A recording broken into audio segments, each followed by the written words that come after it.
Nous sommes dans le cloître de la cathédrale de Bayonne, un cloître qui a été élaboré, créé au XIVe siècle dans la suite logique du chantier de la cathédrale gothique qui démarre en 1258 et dans la suite logique de cette construction de la cathédrale, le cloître a été construit. Il a été restauré dans les années 2005-2009. Il témoigne d'une très belle construction. C'est un des cloîtres les plus vastes de France. Il permet d'avoir des vues remarquables sur la cathédrale dans son entier, avec la partie gothique reconnaissable avec cette pierre beige dorée qui est médiévale et la partie néogothique avec la pierre blanche de Crassane de Charente.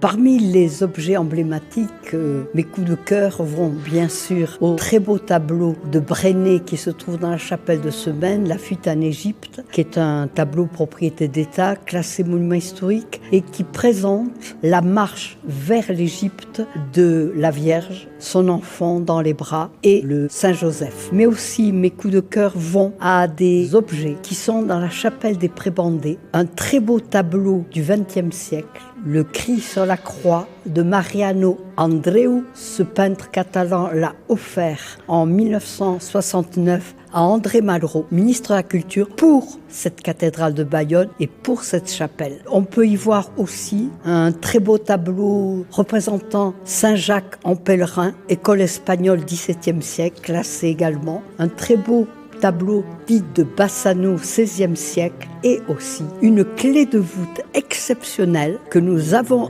récupérée dans les combles de la tour sud, qui est une clé de voûte représentant la ville de Bayonne au XVe siècle.